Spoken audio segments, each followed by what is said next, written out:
नमस्कार। उत्तराखंड की खास खबरें देख रहे हैं सब। मैं हूं आपके साथ साहिल केरनी। मुख्यमंत्री पुष्कर सिंह धामी ने काशीपुर में आयोजित प्रबुद्ध जन सम्मेलन में प्रतिभाग कर समाज के विभिन्न क्षेत्रों के प्रबुद्ध नागरिकों के साथ संवाद स्थापित किया। उन्होंने राज्य सरकार की जन कल्याणकारी योजनाओं और विकास कार्यों की विस्तार पूर्वक जानकारी दी। मुख्यमंत्री ने कहा कि प्रबुद्ध जन प्रधानमंत्री के विकसित भारत 2047 के संकल्प को साकार करने में अग्रदूत हैं। सम्मेलन में कैबिनेट मंत्री गणेश जोशी, विधायक त्रिलोक सिंह चीमा, महापौर दीपक बाली सहित अन्य जनप्रतिनिधिगण और डॉक्टर्स, इंजीनियर, शिक्षाविद, अधिवक्ता, उद्यमी व समाज सेवी मौजूद रहे। मुख्यमंत्री ने इस संवाद को उत्तराखंड के समग्र विकास और सशक्त बनाने वाला बताया। काशीपुर हमारा बहुत ही ऐतिहासिक और सांस्कृतिक नगर है, औद्योगिक नगर है। और एक तरफ से जब हम कहीं बाहर से आते हैं तो सबसे पहले हमारा कोई शहर पड़ता है तो इधर काशीपुर पड़ता है। और मेरा काशीपुर से बहुत बचपन से बड़ा संबंध रहा है और यहाँ से एक अच्छी शुरुआत आज हुई है। प्रबुद्ध जनों से संवाद हुआ है, सभी के विचार जाने हैं और सभी वर्गों के लोग उसमें डॉक्टर, इंजीनियर, उद्योग जगत, व्यापारी जगत, समाज के क्षेत्र में काम करने वाले, मीडिया जगत के लोग, समाज के प्रतिनिधिगण, जनप्रतिनिधिगण, व्यापारीगण, सभी ने अपनी अपनी बातें रखी। और ये संवाद इसलिए भी बहुत प्रासंगिक है कि ऐसे संवादों से समाज के अंदर जो चीजें चल रही होती हैं उनकी जानकारी मिलती है। सरकार को चलाने में, प्रशासन को चलाने में, नीतियों को बनाने में बहुत सहायता मिलती है। इसको हम राज्य के अंदर अन्य स्थानों पर भी इसको ऐसे बढ़ाएंगे। उत्तराखंड की जनता ने हमेशा हम लोगों को आदरणीय प्रधानमंत्री जी के नेतृत्व में अपना भरपूर आशीर्वाद और समर्थन दिया है। चाहे लोकसभा का चुनाव हो, विधानसभा के चुनाव हो, नगर निगम, नगर पालिकाओं के चुनाव हो, नगर पंचायतों के, या अभी अभी हाल ही में संपन्न हुए हमारे त्रिस्तरीय पंचायत के चुनाव हो, जनता की अपेक्षाओं पर खरा उतरना, समाज के अंतिम छोर तक हमारा विकास पहुंचे, शासन पहुंचे, प्रशासन पहुंचे, हमारी नीतियां पहुंचे, ये हमारा लक्ष्य है। उसको लेकर हम लगातार काम कर रहे हैं। हमारा संकल्प है कि उत्तराखंड हिंदुस्तान का श्रेष्ठ राज्य बने और उस संकल्प को आगे बढ़ाने के लिए रात दिन काम कर रहे हैं। मुख्यमंत्री पुष्कर सिंह धामी काशीपुर स्थित ऐतिहासिक ननकाना साहिब गुरुद्वारा पहुंचे, जहां उन्होंने मत्था टेका और संगत के साथ कीर्तन दरबार में शामिल हुए। यह कार्यक्रम शिरोमणि गुरुद्वारा प्रबंधक कमेटी अमृतसर द्वारा आयोजित किया गया था। सीएम धामी ने इस अवसर पर संगत के साथ आध्यात्मिकता और एकता का संदेश साझा किया। उन्होंने कहा कि श्री गुरु नानक देव जी की शिक्षाएं आज भी समाज के लिए मार्गदर्शक हैं, जो मानवता, सेवा और भाईचारे का संदेश देती हैं। मुख्यमंत्री ने संगत के बीच इस बात पर जोर दिया कि गुरु साहिब के उपदेशों को जीवन में उतारकर समाज को और बेहतर बनाया जा सकता है। गुरु तेग बहादुर जी के शहीदी दिवस पर कीर्तन, नगर कीर्तन यहाँ पहुंची है। आसाम से चलकर आज ननकाना साहब उत्तराखंड काशीपुर में आए। मैं उन सभी का स्वागत करता हूं और गुरु तेग बहादुर जी को सत सत नमन करता हूं, जिन्होंने धर्म की रक्षा के लिए, संस्कृति की रक्षा के लिए अपने प्राणों का बलिदान दिया, लेकिन उन्होंने धर्म के रास्ते से हटना स्वीकार नहीं किया। ये हमारे लिए एक सच्ची प्रेरणा है कि जो हमारे धर्म गुरु हैं, जिन्होंने हमेशा अन्याय सहना, अत्याचार सहना, अपनी जान देना, बलिदान देना ये स्वीकार किया, लेकिन धर्म के रास्ते से कभी विमुख होना स्वीकार नहीं किया। आज हम जब अपने इन गुरुओं का इतिहास पढ़ते हैं, जानते हैं, तो निश्चित रूप से इनके इतिहास को पढ़कर एक भारत श्रेष्ठ भारत की जो परिकल्पना है वो उसमें पूरी तरह से चरतार दिखती है। आज प्रधानमंत्री आदरणीय के नेतृत्व में एक भारत श्रेष्ठ भारत, चाहे वो कोई समाज हो, हर समाज को आगे बढ़ाने का काम हो रहा है। सिख समाज के लिए जहाँ करतारपुर कॉरिडोर का काम हुआ है, वहीं जो FCRA है, लंगर से करों को हटाना है, उन सभी को समाप्त किया है। इसके अतिरिक्त अफगानिस्तान काबुल से पवित्र गुरु ग्रंथ साहब को लाया गया। इसी प्रकार उत्तराखंड में हेमकुंड जाने के लिए जो कठिन यात्रा होती थी, उस कठिन यात्रा को सरल बनाने के लिए, लोगों की सुविधा के लिए 12.5 किलोमीटर रोपवे का निर्माण का कार्य प्रारंभ हो गया है और अनेक कार्य हमारे इन स्थलों के लिए किए जा रहे हैं। और निश्चित रूप से आज जो हमारे धर्म गुरुओं ने जिस परिकल्पना के साथ अपना बलिदान दिया, उसको आगे बढ़ाने का काम आदरणीय मोदी जी के नेतृत्व।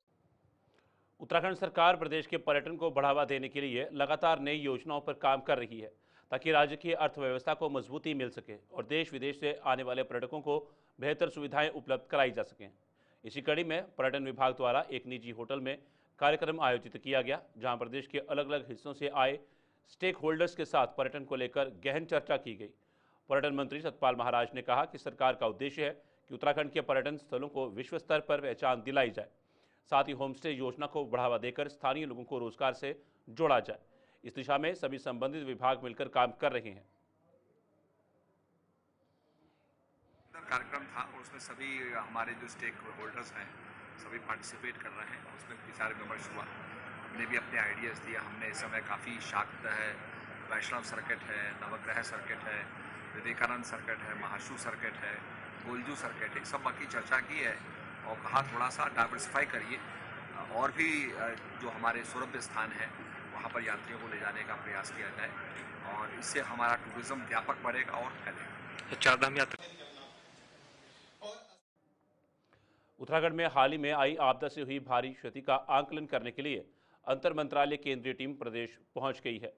सचिव आपदा प्रबंधन विनोद कुमार सुमन ने टीम को राज्य आपातकालीन परिचालन केंद्र में विस्तृत प्रस्तुति दी और अब टीम 6 जिलों में जाकर प्रभावित क्षेत्रों का जायजा ले रही है।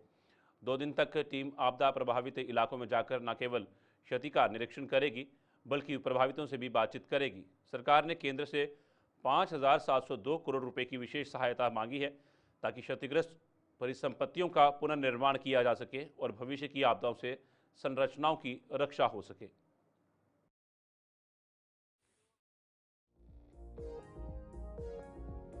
आपदा के घाव अप्रैल से 31 अगस्त तक कुल 79 व्यक्तियों की मृत्यु हुई है,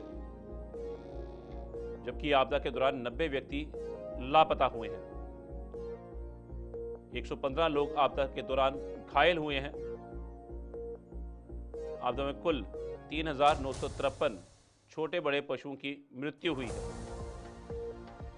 238 पक्के भवन तथा 2 कच्चे भवन ध्वस्त हुए हैं। 2,835 पक्के भवन और 402 कच्चे भवन इसमें क्षतिग्रस्त हुए हैं।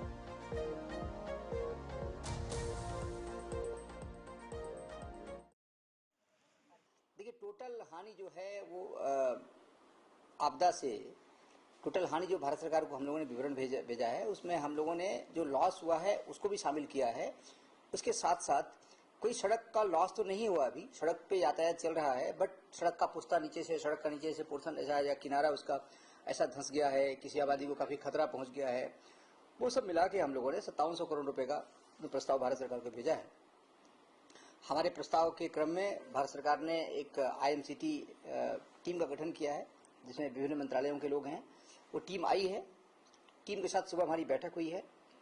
टीम को हमने विधिवत अपने जो लॉस हुआ है, नुकसान हुआ है, जो राहत बचाव कार्य किया गया है, आगे हमारी क्या प्लानिंग है, कैसे हम काम कर रहे हैं, पूरा अवगत कराया है। टीम 2 भागों में विभक्त होके एक टीम अभी पहुंच चुकी है हरसिल में, धराली में, वहाँ जिलाधिकारी स्वयं है, उनके साथ भ्रमण पर है। एक टीम हमारी पहुंच गई है थराली में, चमोली जनपद में, वहाँ भी जिलाधिकारी उनके साथ में है, भ्रमण पे हैं। पहली टीम जो हरसिल धराली गई है वो हरसिल धराली के बाद रुद्रप्रयाग जाएगी, फिर वहाँ से पौड़ी जाएगी। दूसरी टीम जो चमोली गई है वो चमोली से बागेश्वर, बागेश्वर से नैनीताल जाएगी। और टीमें अपना भ्रमण करके स्थलीय सत्यापन करेंगी, देखेंगी क्या क्या लॉस हुआ है, जो प्रभावित लोग हैं उनसे बातचीत करेंगे, मिलेंगे, उनसे रिस्पांस देखेंगे, राज्य सरकार का रिस्पांस कैसा रहा। फिर जिलाधिकारी के स्तर से अलग से प्रेजेंटेशन दिया जाएगा उनको, और प्रेजेंटेशन देखने के बाद कल शाम तक टीमें आएंगी। परसों फिर शासन के वरिष्ठ अधिकारियों के साथ में उनकी मीटिंग है, जिसमें चीफ सेक्रेटरी सर और सभी अधिकारीगण रहेंगे। सबके द्वारा अपनी बात, सब लोग अपनी बात बताएंगे, अपने विभाग की जो क्षति हुई इसके बारे में बताएंगे।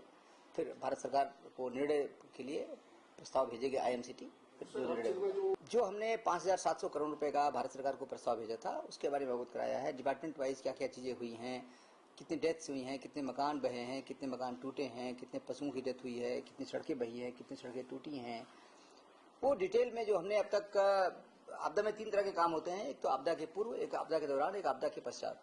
तो आपदा के पूर्व हमने क्या क्या तैयारी किया है, क्या क्या व्यवस्थाएं कर रहे हैं, लगातार चल रहा है, उसके बारे में अवगत कराया। आपदा आने पर क्या क्या किया हमने, विभिन्न प्रकार की आपदाएं आई हैं उसके बारे में अवगत कराया। आपदा के बाद हम किस तरह से मिटिगेशन मेजर अपनाते हैं, किस तरह से काम करते हैं, किस तरह से जीवन को सामान्य करते हैं उसके बारे में। और हमने ये भी कहा साथ में कि जो आजीविका प्रभावित हुई है, आजीविका पे काफी बड़ा प्रभाव पड़ा है।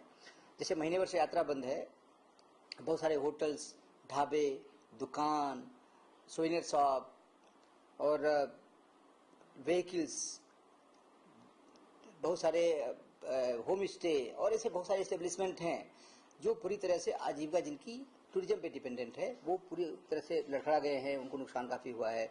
सेब के बगीचे हमारे हैं, उसमें अच्छा खासा नुकसान हुआ है, लोगों की फसलें बही हैं, फसलें नष्ट हुई हैं, खेत बहे हैं। तो ओवरऑल पिक्चर प्रस्तुत किया गया है कि क्या क्या लॉस हुआ है हमारा और इस लॉस की भरपाई के लिए क्या क्या करना है, इसके बारे में पूरा उनको विधिवत हमने प्रेजेंट किया है। राज्य की स्थिति के बारे में, आपदा की स्थिति के बारे में, हमने अब तक क्या क्या किया, क्या क्या हमारी तैयारी है, क्या फ्यूचर की प्लानिंग है, डिटेल में अवगत कराया है। उनके द्वारा पूरी चीज़ों को देखा गया है। अब वो निकले हैं स्थल भ्रमण पे, जाके वास्तव में देखेंगे, सत्यापन करेंगे कि जो हमने लॉस दिखाया है वो लॉस है कि नहीं है, कहाँ पे कितना लॉस है, कितनी बड़ी मात्रा में लॉस है। कब तक का है दौरा? उनका दौरा कल तक का है और फिर परसों लौट के यहाँ आएंगे देहरादून में। परसों यहाँ पे सीनियर ऑफिसर्स के साथ बैठक है, फिर इसके बाद देहरादून का भ्रमण उनका है। तो 6 जिलों में भ्रमण अभी करके आ रहे हैं। देहरादून में कल भ्रमण हो जाएगा, तो परसों भ्रमण हो जाएगा, तो 7 जिलों में भ्रमण है।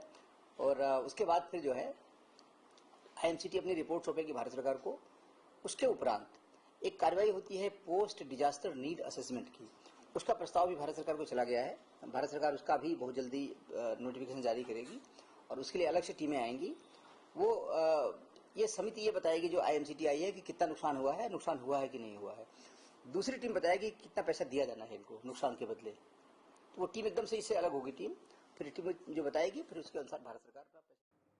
केदारनाथ धाम के लिए हेली सेवा का किराया महंगा हो गया है। उत्तराखंड नागरिक उड्डयन विकास प्राधिकरण UCADA हेली सेवा के किराए में 45,886 की बढ़ोतरी कर दी है। किराए की नई दरें 15 सितंबर से संचालित होने वाली हेली सेवाओं पर लागू हो पाएंगी। आपको बता दें कि इस साल 2 मई 2025 को केदारनाथ हेली सेवा का संचालन शुरू हुआ था। शुरुआत में उत्तरकाशी व केदार घाटी में हेलीकॉप्टर दुर्घटनाओं के चलते हेली सेवा का संचालन प्रभावित रहा। इसके बाद इसको बंद कर दिया गया था, लेकिन अब सितंबर से हेली सेवा शुरू हो जाएगी। जब आपका 30% शटल ऑपरेशंस या सॉर्टीज़ आपकी जब कम होंगी तो उस कंडीशन में जो उनके इकोनॉमिक लॉसेस हैं वो कहीं ना कहीं ऑपरेशंस को वायबल बनाने में उनके लिए इश्यूज आ सकते हैं। तो वही एक बेसिक रीज़न है, जिस रीज़न से कंपेलिंग रीज़न है, जिस रीज़न से थोड़ा सा प्राइस इंक्रीज हो रहा है। कितना इंक्रीज है? 49% के आसपास का इंक्रीमेंट है, जो कि जैसे पहले के टिकट्स जो थे वो 6,000 और 8,000 के, और अभी के जो टिकट्स हैं वो 8,500 और। भारत सरकार के विशेष बुलेटिन के अनुसार उत्तराखंड में मातृ मृत्यु अनुपात MMR में उल्लेखनीय कमी आई है। वर्ष 2020-22 में जहां MMR 104 था, वहीं 2021-23 में घटकर ये 91 पर पहुंच गया है। यानी मातृ मृत्यु दर में 13 अंकों की कमी और लगभग 12.5% की गिरावट दर्ज की गई है। स्वास्थ्य सचिव डॉक्टर R राजेश कुमार ने कहा कि मातृ स्वास्थ्य हमारी सर्वोच्च प्राथमिकता है। ये सफलता स्वास्थ्य कर्मियों, सरकारी संस्थानों और सामुदायिक भागीदारी के सामूहिक प्रयासों का नतीजा है। सरकार का लक्ष्य है कि हर गर्भवती महिला को सुरक्षित और सम्मानजनक प्रसव सेवाएं उपलब्ध कराई जाएं। देखिए, अभी सैंपल रजिस्ट्रेशन सर्वे भारत सरकार ने रिपोर्ट रिलीज किया है, जिसमें 21 से 23 तक के आंकड़े दिए गए हैं और बहुत ही एनकरेजिंग न्यूज़ है कि उत्तराखंड का जो मातृ मृत्यु दर जो है 104 से 91 अभी कम हुआ है। 13 पॉइंट्स की गिरावट हुई है और मैं ये समझता हूँ कि माननीय मुख्यमंत्री जी का जो मार्गदर्शन है इसका मेन रीजन है और माननीय मुख्यमंत्री जी का जो फोकस है लगातार स्वास्थ्य स्कीम्स पे रहता है और खासकर मैटरनल मोर्टेलिटी और इन्फेंट मोर्टेलिटी को कम करने पे उनका जोर रहता है और इसी उन्हीं के मार्गदर्शन पे स्वास्थ्य विभाग ने जो है डॉक्टर्स से लेके आंगनवाड़ी वर्कर्स, जो हमारे एएनएम्स हैं, हमारे जो सीएचओज हैं, उन सबको जो है इन्वॉल्व करके ग्राउंड लेवल पे काम करते हुए हम लोगों ने ये जो अचीवमेंट किया है बहुत बड़ा अचीवमेंट है। इसका श्रेय बागेश्वर जनपद के आपदा प्रभावित क्षेत्रों का स्थलीय निरीक्षण करने के लिए केंद्र सरकार द्वारा गठित उच्च स्तरीय अंतर मंत्रालय केंद्रीय टीम कपकोट तहसील के पौंसारी, बैसानी और जगथाना मोटर मार्ग सहित कई इलाकों में पहुंची। टीम ने आपदा से हुए जनधन, सड़क, पुल, बिजली, पानी की लाइनों और कृषि सहित आजीविका के नुकसान का जायजा लिया। प्रभावित परिवारों से संवाद कर उनकी समस्याएं सुनी और राहत पुनर्वास कार्यों की जानकारी ली। बाद में कलेक्ट्रेट सभागार में बैठक कर जिलाधिकारी आशीष भटकाई से आपदा की स्थिति और पुनर्वास योजनाओं पर विस्तृत जानकारी प्राप्त की। विगत दिवसों में जनपद के अंतर्गत जो आपदा घटित हुई है उसके संबंध में केंद्रीय दल के द्वारा आज जनपद का भ्रमण किया गया और पौसारी विलेज का भ्रमण किया गया, जगथाना सुमटी गांव का भी भ्रमण किया गया और हरबाड़ और जो हमारी पेटकुल से जो सब स्टेशन है उसको क्षति हुई है उसका भी कल भ्रमण किया जाएगा। तो ये भ्रमण इसलिए किया जा रहा है कि जो क्षति हुई है जनपद के अंतर्गत उसकी फिर प्रतिपूर्ति सरकार के द्वारा की जा सके। तो उसी के क्रम में भ्रमण था और एक प्रेजेंटेशन भी हम लोगों के द्वारा यहाँ पर उस दल को दिया गया है जिसमें विस्तृत रूप से जनपद के अंतर्गत जो क्षतियाँ हुई हैं उनके बारे में अवगत कराया गया है और दल को पूरी जानकारी इसके संबंध में दी गई। राज्यपाल लेफ्टिनेंट जनरल गुरमीत सिंह से राजभवन में उत्तराखंड संस्कृत विश्वविद्यालय हरिद्वार के कुलपति प्रोफेसर दिनेश चंद्र शास्त्री ने शिष्टाचार भेंट की। इस अवसर पर प्रोफेसर शास्त्री ने राज्यपाल को मीमांसा दर्शन पर आधारित पुस्तकें भेंट की। उन्होंने अवगत कराया कि विश्वविद्यालय द्वारा मीमांसा दर्शन की प्रथम हिंदी व्याख्या, जिसे पंडित गंगा प्रसाद उपाध्याय ने 20वीं शताब्दी के मध्य में लिखा था, का संपादन कर लगभग 2000 पृष्ठों में 4 भागों में प्रकाशित किया गया है। इस कार्य को केंद्रीय संस्कृत विश्वविद्यालय नई दिल्ली के आर्थिक सहयोग से पूर्ण किया गया है। राज्यपाल ने विश्वविद्यालय के इस प्रयास की सराहना करते हुए कहा कि भारतीय दर्शन और संस्कृति को समझने के लिए ऐसे शोध ग्रंथ अत्यंत उपयोगी हैं। ये कार्य आने वाली पीढ़ियों को ज्ञान और प्रेरणा प्रदान करेगा। जम्मू कश्मीर के श्रीनगर में राष्ट्रीय चिन्ह अशोक स्तंभ को लेकर बड़ा विवाद खड़ा हो गया है। कुछ कट्टरपंथियों ने इस पर आपत्तिजनक बयान दिए, जिससे राजनीतिक बवाल मच गया। पुलिस ने राष्ट्रीय चिन्ह का अपमान करने वालों पर केस दर्ज कर कार्रवाई की तैयारी शुरू कर दी है। इस मामले में भाजपा के अलावा कई दल आमने सामने आ गए हैं। वहीं वक्फ बोर्ड अध्यक्ष शादाब शम्स ने अशोक चिन्ह का विरोध करने वालों को कड़ी चेतावनी दी और कहा कि जिन लोगों ने इसका अपमान किया है उनके खिलाफ सख्त कार्रवाई होनी चाहिए। उन्होंने महबूबा मुफ्ती और उमर अब्दुल्ला के रुख पर भी सवाल उठाए। देखिए, जिस प्रकार कश्मीर के अंदर हजरत बल पर कुछ लोगों ने भारतीय राष्ट्रीय चिन्ह अशोक की लाट का अपमान किया है और उसको खोदते हुए ये संदेश देने का काम किया है कि किसी कीमत पर भी हम बर्दाश्त नहीं करेंगे, ये उनकी घृणित और नीच मानसिकता को दर्शाता है। ऐसे लोग जो देश में डिवाइडेशन करना चाहते हैं, जो मजहब के नाम पर अपने आप को सुपीरियर बताना चाहते हैं और केवल ये कहते हैं केवल हम ही होंगे और उसके अलावा कोई नहीं होगा, ऐसे लोगों के ऐसे कुकृत्य की हम भर्त्सना करते हैं, इसकी निंदा करते हैं। किसी कीमत पर भी ऐसे लोगों को बख्शा नहीं जाना चाहिए, इनके खिलाफ सख्त कार्रवाई। मुख्यमंत्री पुष्कर सिंह धामी ने दावा किया है कि उनकी सरकार ने पिछले 2.5 सालों में प्रदेश के 25,000 युवाओं को सरकारी नौकरियां दी हैं।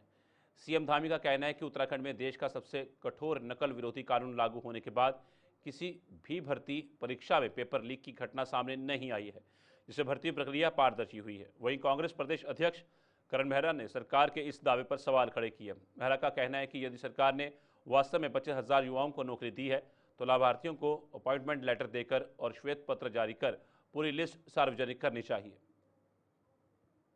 लोगों को जॉब्स दी होती तो धामी जी खुद जॉब्स बांटते हुए नहीं दिखाई देते। मैंने देखा अपॉइंटमेंट लेटर्स धामी जी दे रहे हैं और ऐसा तभी होता है जब आपके पास बड़ा आंकड़ा नहीं होता। आप छोटे मोटे आंकड़ों को लोगों के आंखों में धूल झोंकने के लिए दिखाते हैं। और 25,000 लोगों को अगर रोजगार दिया है, नौकरियां दी हैं, तो एक श्वेत पत्र जारी कर दें लिस्ट जारी कर दें, पत्रकार भी देख लेंगे, विपक्ष भी देख लेगा कि वो कौन 25,000 लोग हैं। सुप्रीम कोर्ट के आदेश के बाद उत्तराखंड में 15,000 से अधिक शिक्षकों की नौकरी पर संकट खड़ा हो गया है। अदालत ने 2011 से पहले नियुक्त सभी शिक्षकों के लिए शिक्षक पात्रता परीक्षा अनिवार्य कर दी है। इस फैसले को लेकर शिक्षक संघ आंदोलन की राह पर है और केंद्र सरकार को जिम्मेदार ठहरा रहा है। इस बीच कांग्रेस के वरिष्ठ नेता व पूर्व मुख्यमंत्री हरीश रावत शिक्षकों के समर्थन में उतर आए हैं। उनका कहना है कि 15 से 20 साल से पढ़ा रहे शिक्षकों के लिए अब टीईटी पास करना संभव नहीं है। उन्होंने राज्य सरकार से केंद्र के सहयोग से सुप्रीम कोर्ट में पैरवी करने की अपील की ताकि पुराने शिक्षकों की नौकरी पर खतरा न आए। रावत का तर्क है कि नए बैच के शिक्षक ये परीक्षा दे सकते हैं, लेकिन लंबे समय से सेवा दे रहे शिक्षकों पर इसे लागू करना अन्याय होगा। पीछे से लागू हो रहा है और ये कहना कि अब वो आज टीटी कर रहे, वर्षों पहले उन्होंने एजुकेशन ली और आज टीचर्स एलिजिबिलिटी टेस्ट पास करे, वो बहुत कठिन काम है और राज्यों को चाहिए ठीक तरीके से जो है अपना केस रखे और ताकि आगे के लिए एलिजिबिलिटी टेस्ट लागू हो। या अभी अभी जो लोग बैचेज आए हैं 2-4 साल 4-6 साल पहले, वो एलिजिबिलिटी टेस्ट पास कर सकते हैं, लेकिन 20-20 साल 15-15 साल जिनको हो गए हैं तो उनके लिए एलिजिबिलिटी टेस्ट पास करना जो है टीटी पास करना कठिन काम है, नहीं कर पाएंगे तो सैकड़ों हजारों शिक्षकों की आजीविका पर तलवार लटक जाएगी। इसलिए राज्यों को सुप्रीम कोर्ट में जाना चाहिए और सुप्रीम कोर्ट के सामने सारे पूरे देश में जब से केंद्र सरकार ने जीएसटी कम की गई है, विपक्षी पार्टियों के अपने अपने बयानों से सरकार को घेरा है। वहीं उत्तराखंड की बात करें तो उत्तराखंड क्रांति दल ने भी जीएसटी को लेकर बयान दिया है। वहीं यूकेडी के वरिष्ठ नेता ने कहा कि जीएसटी कम करने का फैसला वैसे ही जैसे नोटबंदी का फैसला था। जीएसटी लागू करने का केंद्रीय सरकार का फैसला एक उसी तरह का था जैसे नोटबंदी का फैसला।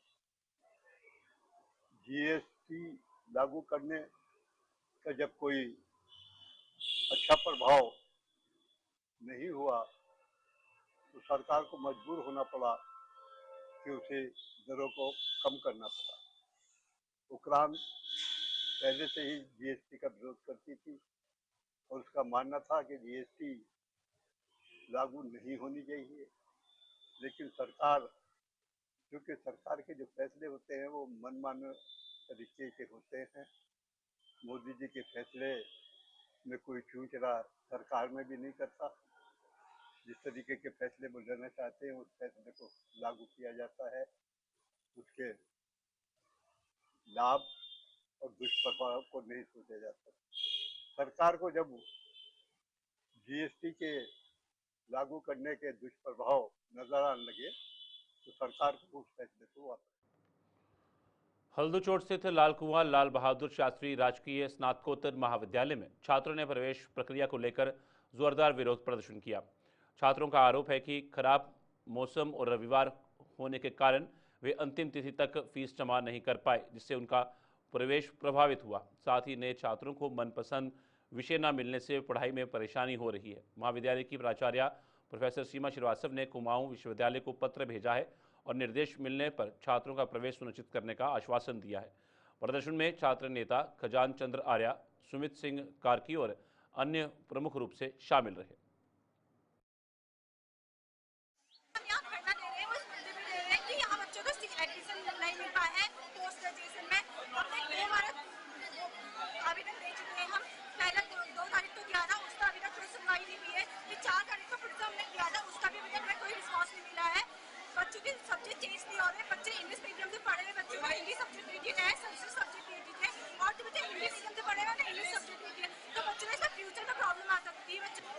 महाविद्यालय में छात्र छात्राओं के रजिस्ट्रेशन 30 अगस्त तक हुए।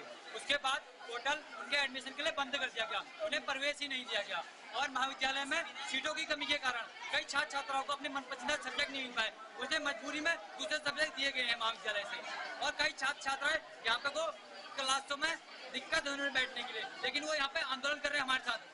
नए 2025 में जिन बच्चों ने एडमिशन लिया था उन बच्चों को महाविद्यालय द्वारा जबरदस्ती उनके मनपसंद सब्जेक्ट नहीं देके बल्कि हमने मन से सब्जेक्ट दे रखे हैं, जिससे कि उनको पढ़ाई में प्रॉब्लम आ रही है। जैसा कि जो बच्चे ने बचपन से इंग्लिश पढ़ रखा है तो उसको महाविद्यालय द्वारा जबरदस्ती संस्कृत दी गई है, जिससे बच्चे की बैग लगने की संभावना ज़्यादा है। करने का मुख्य उद्देश्य ये है कि छात्रों को उनका जो समस्या है, जैसे कि किसी बच्चे को सीट नहीं मिल रही है, किसी को कोई मनपसंदीदा सब्जेक्ट नहीं मिल रहा है और किसी की फीस जमा नहीं है। स्कूल में ये सामान्य वर्ग के बच्चे हम यहाँ पढ़ते हैं, हम अपनी आवाज़ कहाँ उठाएंगे? किसी एक स्टूडेंट यूनियन ही होता है जिसमें हम अपनी आवाज़ उठा सकते हैं, एक दूसरे से कह सकते हैं कि हमारी समस्या है। छात्र एकता होती है जिसमें समस्या बताई जाती है, पर जो अध्यापक महोदय हैं और जो हमारे कुलपति जी हैं वो इस मामले को सुनने में अनसुनी कर रहे हैं। उत्तरायणी खासकर में फिलहाल इतना ही, दीजिए इजाजत, नमस्कार।